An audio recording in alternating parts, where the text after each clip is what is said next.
It's now time for The Journal, WBGU-TV's award-winning public affairs program, with your host, Steve Kendall. This is where your community matters. Local people, local issues.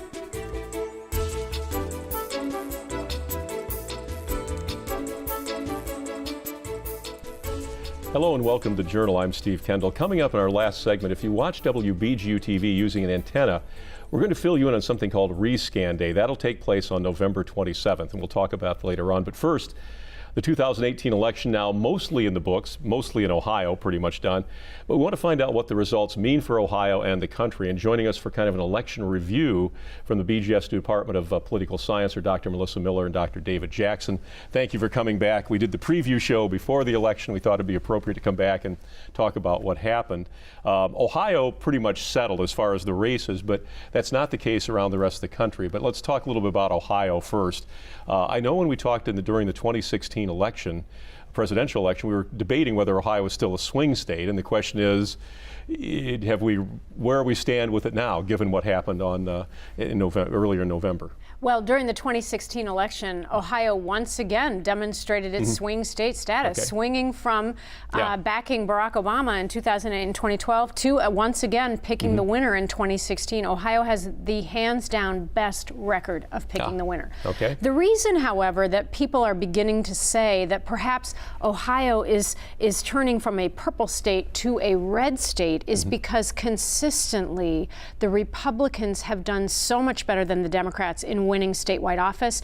And it was a clean sweep for the Republicans of Ohio's executive statewide offices. Governor, lieutenant governor, attorney general, treasurer, secretary of state, auditor, all won by the Republicans. And that's where, with President Trump carrying Ohio by over 8 points in 2016 and this sweep of statewide executive offices, some are saying that Ohio is beginning to look much more like a red state. Now, the caveat to that is that Democrat Sherrod Brown won the U.S. Senate seat, holding off a challenge by Republican Jim Renacci, who is a very, very close ally of President Trump. As well, Democrats picked up 2 state Supreme Court seats, including one, a Democrat, Melody Snoor, the first African-American woman to be elected statewide by the Democratic Party. So, but those were pretty limited when you look at the huge wins by the Republicans. But I want to hear from my colleague to see. Some are saying it's over, we're a red state.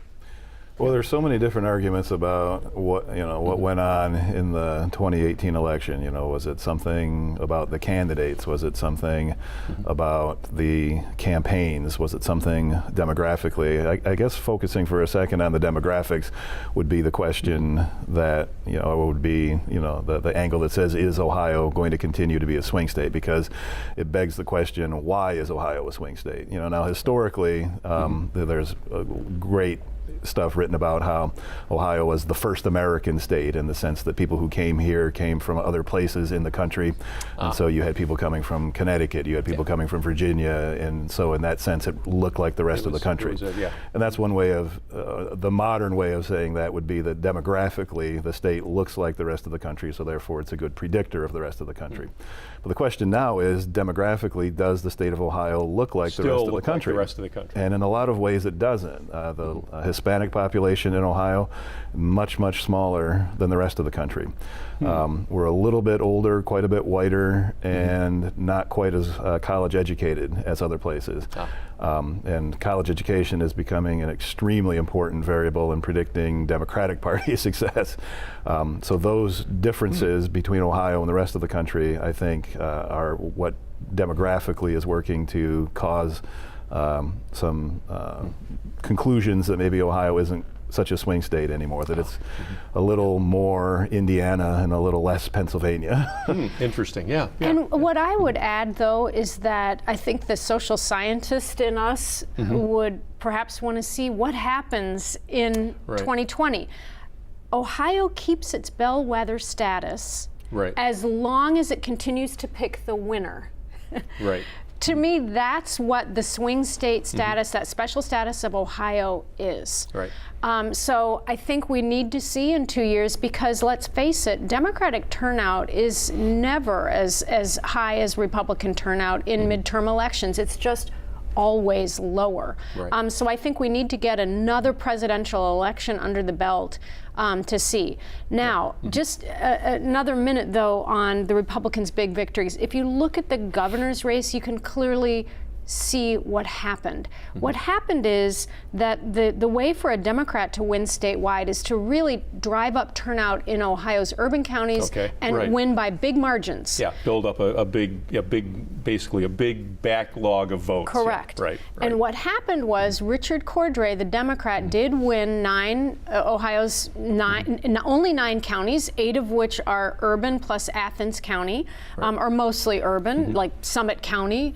Would be more urban, suburban. So Cordray won there, but he was outdone by DeWine winning the other 79 by even bigger margins. So if you look at 2 counties, it just tells the whole story, I think. Look at Lucas County, that's Toledo, so an urban county. Cordray wins there by 21 points. Yeah, it's pretty sounds like a pretty big margin. Right? But now look at a rural county. I looked to Holmes County, Ohio, in Northeast. This is a very rural county. DeWine won there by 61 points. And he had bigger margins in the 79 counties he won, by and large, than the margins Cordray had in the 9 counties he won. So a little geeking out a little here on the math, but that's the problem. Well, sure, and that, so that's the question is, there's all these different explanations about why the Democrats are doing poorly for so long in statewide races in Ohio, and certainly one of the arguments is the demographic side. Another critique is that the state Democratic Party is misguided in following the strategy of thinking they can counteract well, there's 2 things going on. Number one is the hypothesis has always been that high turnout helps Democrats. Well, not necessarily in Ohio, because we had really high turnout and the Democrat lost. That hypothesis has always been too simplistic, because the question isn't turnout overall, it's turnout of whom. Are you turning your people out? And the assumption that the Republican Party can't turn their people out too was obviously wrong. Secondly is the concept of is it a good idea for the Democrats to write off rural and small town Ohio and think that they can make it up by a series of blue big dots. margins in the blue counties, And there are a lot of people within the Democratic Party who are very angry at the Democratic Party leadership for not doing the long-term organizing work of running Democrats for city council in small towns, not running serious Democrats for county commission, township trustee, even all these different places that then build up to the state legislature, that then build up to the state senate, and if you could start losing Holmes County 60-40 instead of 80-20 and maintain the margins in Lucas and Cuyahoga and Columbus, then that's a formula for winning. But writing off these rural counties and small towns is a really bad thing. And the argument goes. In one way, though, when you look at Ohio, and because I saw a map, and I don't know where the map came from, but it showed just how red the state really was. I mean, there was Lucas County, there was Franklin County, there was Cuyahoga, a smattering of blue, but the massive part of the state, you said, because of those margins in those rural counties, the state really looks red. And that's sort of reflective of the rest of the country in terms of rural being red, cities being blue kind of thing. So in that way, Ohio is, am I wrong in thinking it's sort of is still reflecting the rest of the country, at least in that regard, or is that an overreach? Those maps are always a bit troubling, because what they control for is geography and not population. Fairer maps look a lot weirder, but they're more accurate when they sort of shrink down the geographical space and instead represent the population space. So Ohio looks quite a bit more purple when you take into account the actual you could population have a red county that has a population of 20,000 people, and meanwhile a blue county's got 190,000, but on the map they look they look the same. But there's a ton of those counties with small numbers of people that the Republicans are winning and the Democrats have written off. When I first got to Ohio, to BGSU 20 years ago, they said the way to understand Ohio politics is you take the letter C and reverse it and put that on Ohio, and that's where the Democrats are. And so you start in Toledo, work your way across the turnpike, and then down Appalachian, Ohio, on the border across to Columbus and Cincinnati.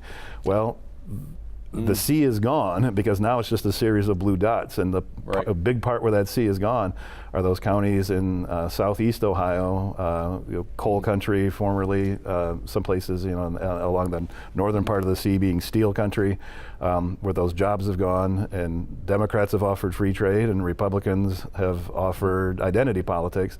Identity politics seem to be more persuasive at this point. Yeah. Well, when we come back, let's talk a little bit more about that. And I have a question too about southwestern Ohio, because that was one place where there's a fairly couple of large cities, and they weren't blue on the map. So we come back, we'll talk a little bit more about the election of 2018 in just a moment here on The Journal.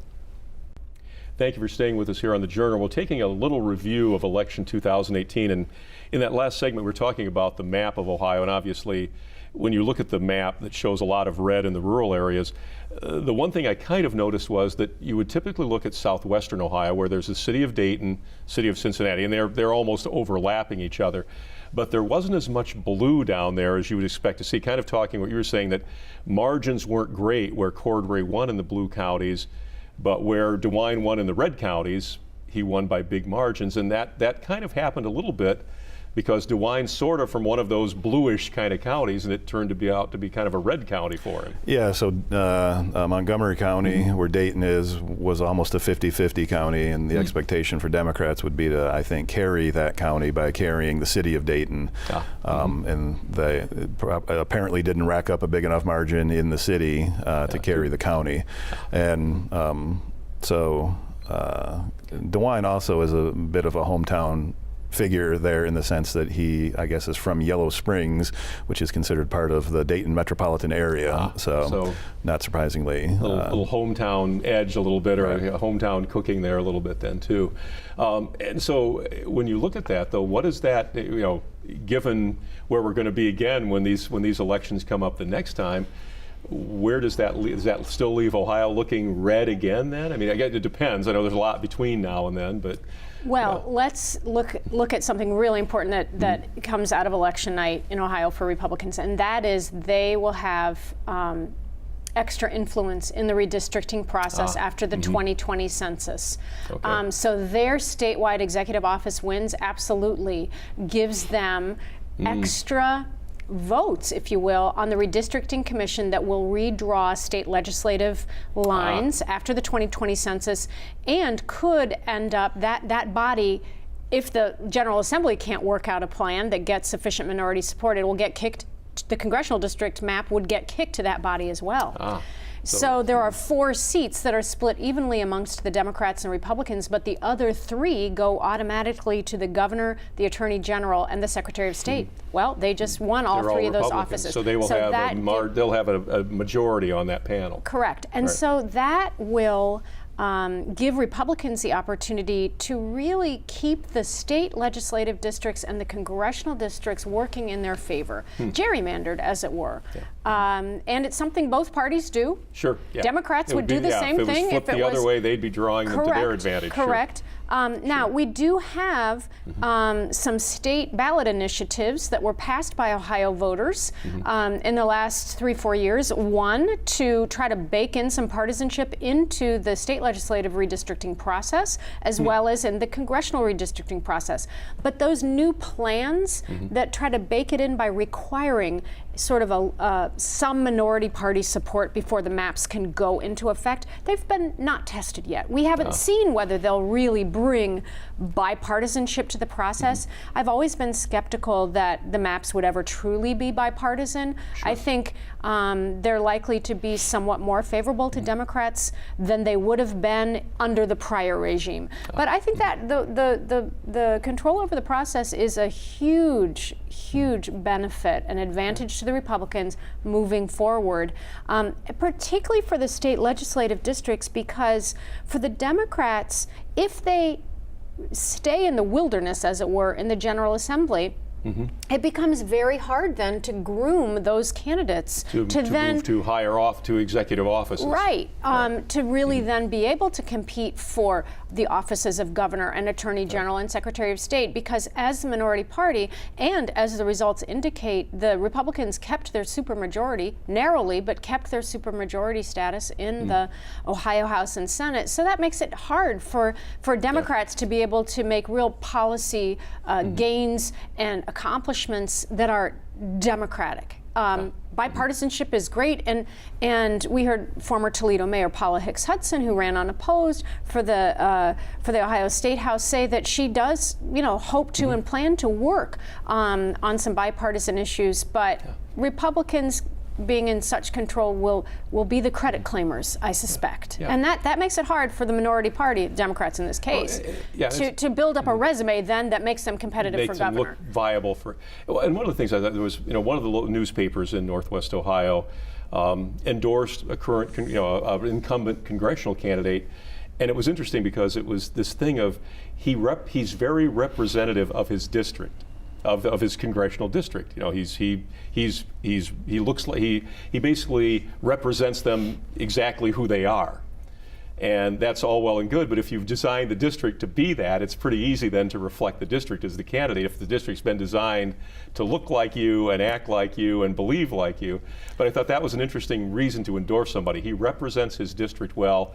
He has the same beliefs as the district well. Part of that's because the process, it appears, and it would be the same way if it was a Democrat or Republican, the districts have been designed to be that way a little bit, to reflect a particular partisan view. That's how they've been laid out. If you look at Marcy Kapters, which runs along the Lake Erie shoreline, she represents that district well because that tends to be blue across there. This person happened to be red. Yeah, he represents a red district because it was designed to be a red district in a way. Well, That's and, right. Gerrymandering leads to polarization because the real competition then happens in the primary. And so the primary electorate in each party is more to the left on the Democratic side and more to the right on the Republican side. So if the greatest challenge that a legislator faces is a challenge from the ideological extreme of their party, they're going to move in that ideologically extreme direction as well. And so gerrymandering for sure leads to greater polarization and legislators more afraid of a primary challenge from the ideological extreme than from a moderate challenger in the general election. And also, so on this sort of political side of Ohio as a swing state, what's going on in Ohio, we've talked about the demographic concept. We talked about some of the choices that the state Democratic Party has made or focuses that they've made. But if we look nationally at what's going on, it reminds us that no state is a swing state forever, and no state is a permanent Republican or Democratic state. I always read as much as I can about political history, and you go back in the 1960s, and California's a Republican state, and now California's as Democratic as can possibly be. You look now at what's going on in 2018, and Georgia is one of the most fascinating places in the country because a state that is considered solidly red has an election that remains essentially too close to call for governor. And you've had what's going on down there in terms of organizing is why the change has happened. Stacey Abrams is not just somebody who out of the blue decided to run for office, but has been part of a process of engaging citizens over the years to become active in politics, to appreciate the importance of voting, and to actually get out. And it costs time and money and energy. And the political parties have to make choices about this. And so, there's, Georgia, that's going to be a Republican state forever. Well, that's only true until it's not. And now it looks competitive or potentially competitive, or at least she has shown a way in which to make it competitive. O'Rourke down in Texas. For years, political scientists have talked about, the emerging, at least purpleness and possibly blueness of Texas because of the growth of the Hispanic vote. It's been taking a long time to come. It remains the emerging Democratic state, seems like forever, but O'Rourke damn near beat Ted Cruz. Now, Ted Cruz is a particularly unpopular incumbent, but O'Rourke also carried with him, it seems, lots of judges and lots in local elections. So below that level, it pulled some other people in who might normally wouldn't have been. Right. So it's about finding the right candidates. Right. It's about organizing. It's always about organizing. Everything I read about campaigns, that makes the same conclusion, that the most effective form of campaigning is face-to-face, door-to-door advertising. Telephone calls probably don't work. TV does, but the effect is limited and short-lived. But organizing, and organizing is difficult and expensive, and and time-consuming, and it requires a lot of resource. And if the Democrats want to win in Ohio, they might want to start organizing in rural and small-town Ohio. And we've got just about a minute here, about 30 seconds. So I've been filibustering. Yeah, no, that was fine. It's fine. What I was going to say is, what we see is typically that one party for a spell will do a great job organizing. I mean, in a state like Ohio, or in other states that don't stay one color, if you will, forever. Right.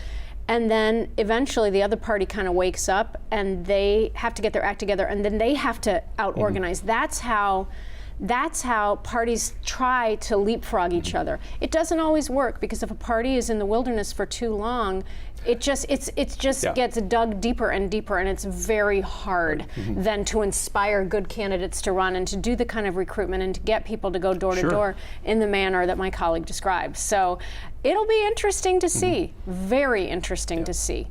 Democrats for a long time were thought to be the party that did better organizing, but I think Republicans have definitely given them a run for the money in recent years in Ohio and elsewhere. Okay, well, another couple of years we'll be doing this all over again, and between now and then there's going to be a lot of discussion and excitement and who's running and who's not. So again, David Jackson, Melissa Minow, thank you so much for coming and talking to us about election 2018, and I'm sure we'll have you back again to talk about election 2020 and everything in between. So appreciate that very much. Coming back in just a moment, we're going to be talking about something called Rescan Day. And it affects those of you who watch WBGU-TV using an antenna. So stand by for that, and we'll give you a quick FAQ on how to rescan on November 27th to get Channel 27. We'll be back in just a moment on The Journal. Thank you for staying with us here on The Journal. As we promised, November 27th is a little bit of a unique day for WBGU-TV. For those of you who watch us using an antenna, an over-the-air antenna, there's something you need to do on that day, and it's called Rescan Day, and it will take place on November 27th. And here to kind of give us the sort of technical background, or how simple this is going to be, is our technical service coordinator, Tom Cummings. So Tom, talk about what people will need to do on the 27th, and maybe a little background on why we're doing this for people who use an antenna, get us over the air, not cable, not satellite. Sure. Yeah. Well, the FCC a few years ago decided to auction off some of the airwaves, over-the-air airwaves, and a lot of the TV stations sold their frequencies off to telcos and to wireless internet providers. Part of that was the TV stations that did not wish to participate in the auction were going to get what they call repacked. So the FCC is basically taking a range of channels, 1 to 56, and crunching us down into 1 to 35. All the TV stations that were on channels 40, 49, 50, 51, if they did not participate in the auction, they are going to get repacked by the FCC and moved into a lower channel. So we are one of those stations. While we are broadcasting on frequency channel 27, on November 27th, we are going to be changing the frequency we're broadcasting on. The viewers, over-the-air viewers watching on an antenna, will still see us as channel 27. We'll still show up in their TVs as channel 27, but in order for that to happen, we have to do this thing called a rescan. All right. So that's the main reason of why we're moving it. We're not the only ones. In our viewing area, WNWO in Toledo is also moving, and they have to be moved by November 30th. So WNWO and ourselves, we both had to be moved off of our channels by November 30th. So we've been hard at work down at our transmitter, putting in a new transmitter and a new auxiliary antenna so that we can do this changeover and try to make it as seamless as possible for our viewers. So. And the thing is, we want to emphasize too, is if you watch us via cable, via satellite, you don't have to do anything. But for those who watch us over the air using an antenna, that's the day, and I think we're talking November 27th, right around 11:30 in the morning. Correct.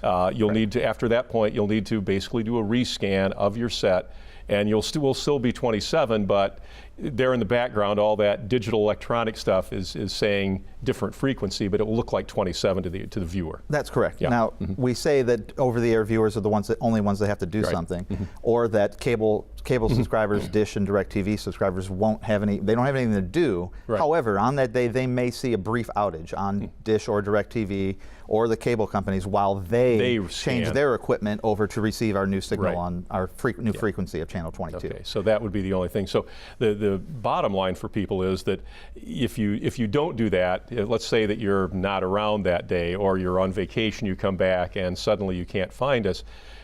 We've been running basically some advertisements, some little spots, some little promos that talk about that. So if you come back home and it's like, oh, I've been gone for a week and it just happens to be over that time when you needed to rescan, you can still rescan after the 27th. It just doesn't have to happen that one point in time. Correct. Yeah. If you come home and tune in to watch Antiques Roadshow on a Monday night and you hadn't been home in a week, we're not going to be there on channel 27. You'll see black. It'll be black on air, or maybe even say blue, no signal. So at that point, you do need to have your TV or your set-top box. Tell them to rescan for channels, and then we'll show up still as channel 27 at that point. But at that point, you will be picking us up off the air on our new frequency. Okay. And I'd suggest there are other TV stations that could be down by Lima that are changing as well in the coming months. So it may be a practice you might want to do once a month, is just have your TV rescanned, because if you're picking up stations out of Fort Wayne, depending where you are in our viewing area, or Columbus or Dayton, you may want to do a rescan and pick up any other stations that changed as well. Yeah, because as they change, the same will happen. So there's going to be multiple times you may need to rescan to keep all of the over-the-air channels you've been used to getting via your antenna, because everybody's changing at slightly different times. One of the things that's going to be a little tricky for people is, strangely enough, not all TVs are exactly alike and not all remote control. So you almost have to hopefully have your remote control that came with your TV or your set-top box. A universal remote might work, but it's debatable. Correct. But that's why we can't give basically people a step-by-step, go to this place, push this button, because everybody's remote looks different. But somewhere on there, somewhere in your instructions that came with your TV and your remote, it'll be real simple to find the rescan process, and it'll take a few minutes. It isn't something that just goes right away, because how long can people roughly expect? It depends on the TV and the quality of the tuner. Some TVs may take up to 10 minutes to really scan through the whole all the spectrum. Channels. Yeah, because they still have, some of them still have analog and digital tuners. So they may pick up more channels, and they do extra scanning that some of the cheaper TVs wouldn't do. And the other thing, they can go to our website too, and we have information there. So WBGU.org, and if they need to call us, there's a phone number there, and we believe we're prepared to handle the questions that might come in. But correct. So the date is November 27th, 11:30 a.m. That's when you can start thinking about rescanning your TV if you watch us via an antenna. Correct. Okay, good. Well, thanks, Tom. Appreciate it. Not a problem. And again, go to WBGU.org if you have any questions. You can see some information right there. And of course, you can find this program there, and you can check us out, of course, on the air at WBGU-TV. We'll see you again 6 time on the Journal.